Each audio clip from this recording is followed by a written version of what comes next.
First and foremost, rest in peace to our late great brother, King Von.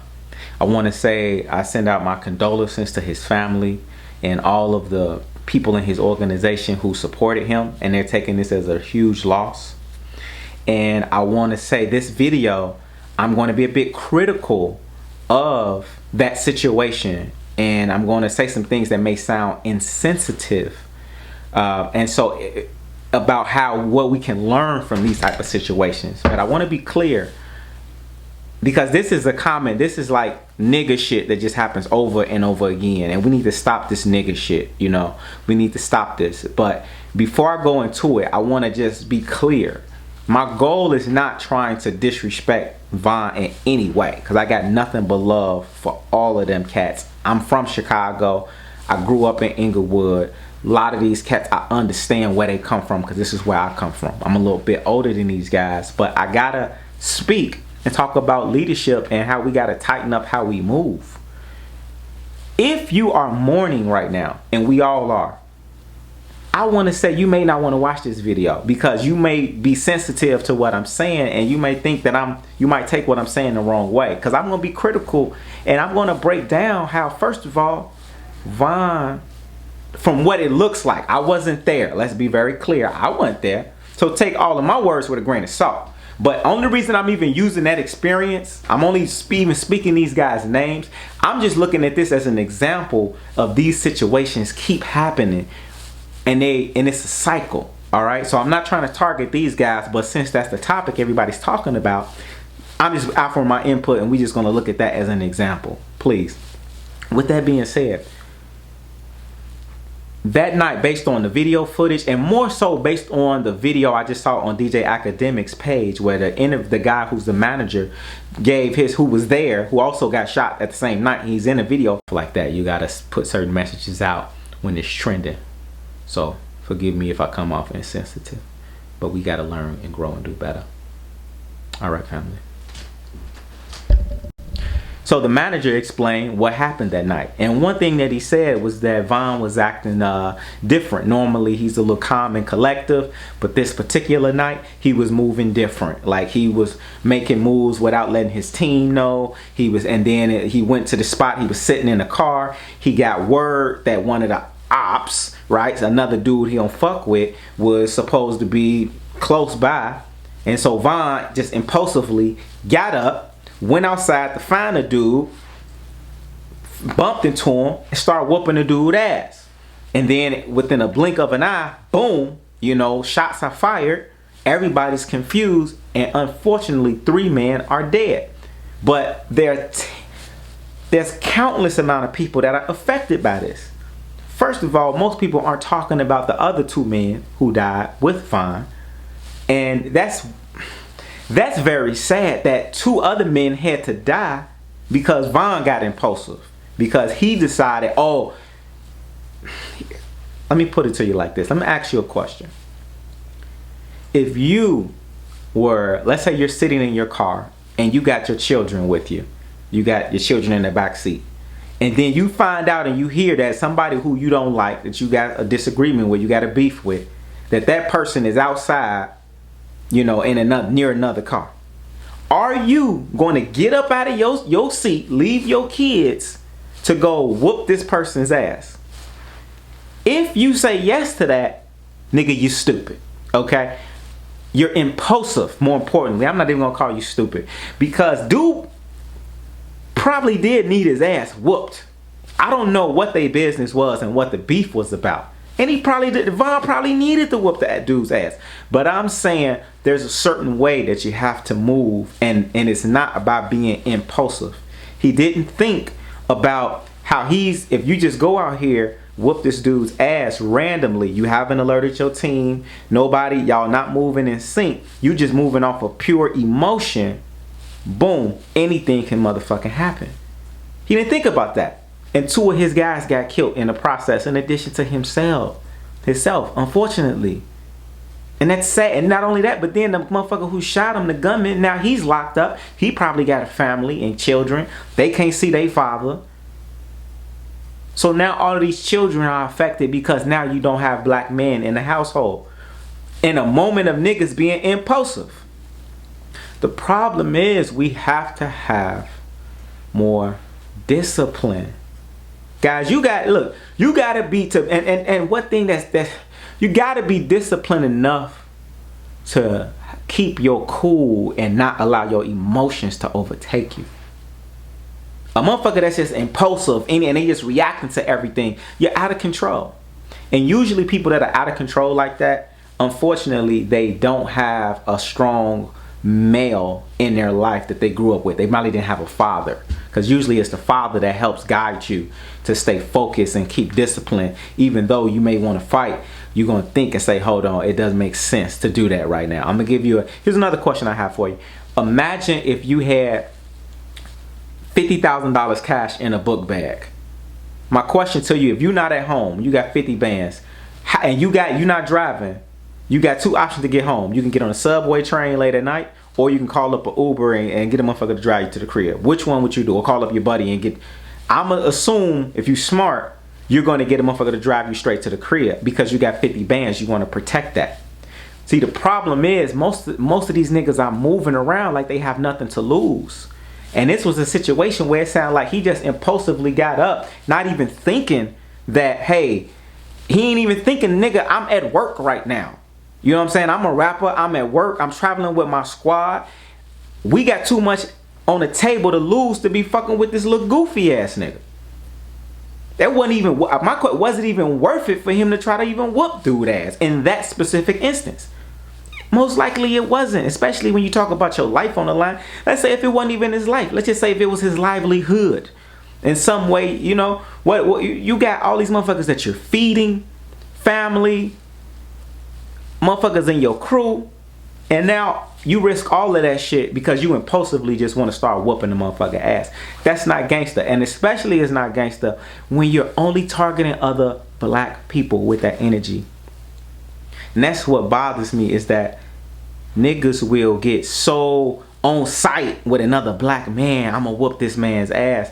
But when it comes to other motherfuckers like white supremacy, y'all niggas ain't trying to do shit. But niggas want to be gangster, quote unquote, with black people. Why? Because you don't love black people. You don't really love your damn self. That's why motherfuckers move around careless like they ain't got nothing to lose. And I'm not even trying to knock.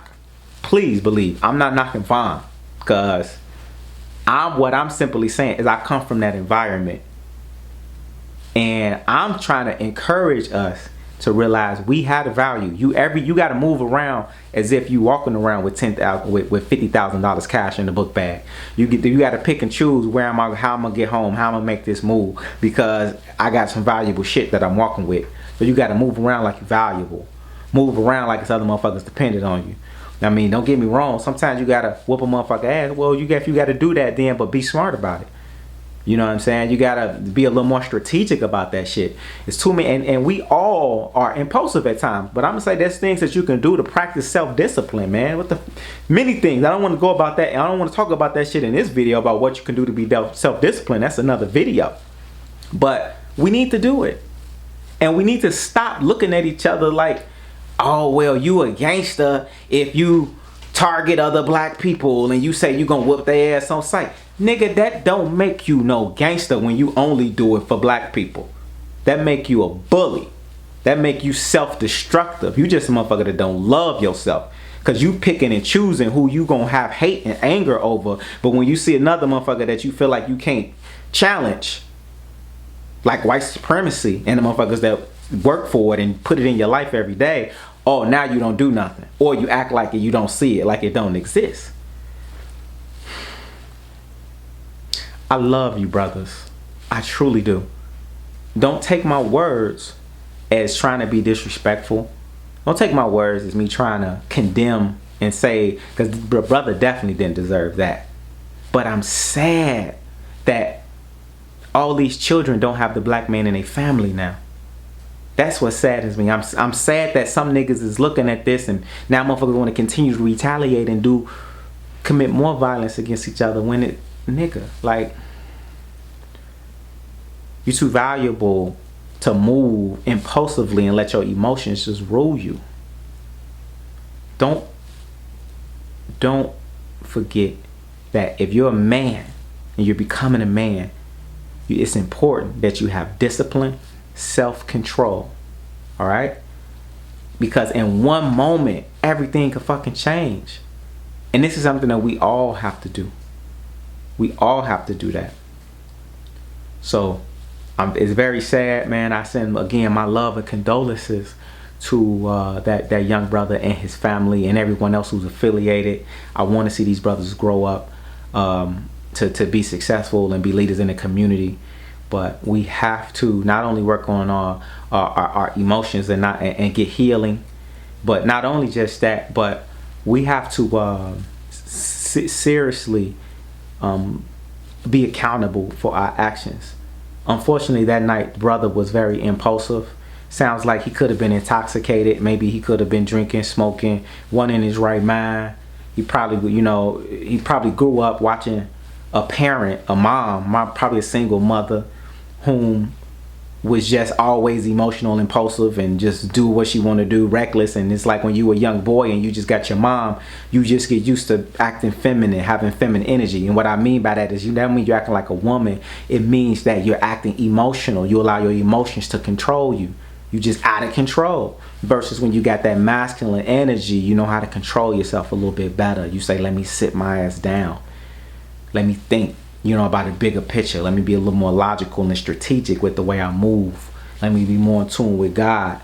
Because if dude was in tune with God's body, his intuition most likely would have even been able to feed off the fact that, hey, I'm out here unprotected.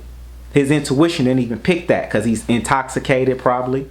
And that's why the intoxication fucks with you, and that's why when you at work and you're doing your thing, you got to move a certain way. Again, yes, he's a rapper. This guy was a rapper, but he was still at work. So that's even more reason why you got to make sure your team is on point and just relax your ass, just calm down. He let his personal thing get interfere with the business. At least that's what I think. Again, I don't want to step out of line because I don't know what the fuck was going on between him and the guy they had beef with. So I can't speak on that. That's not my business. I don't know what that was about. But what I do know is that these situations happen all too often when we lose control and we forget the bigger picture, man. So I just want to tell you, brothers, man, get more in your alpha energy, your God body. Be more logical.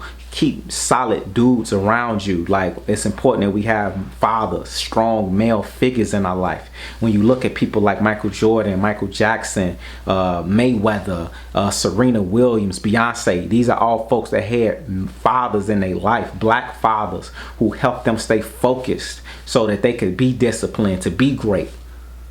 So we need more of that. And the more that we take these men out the family, we're not great.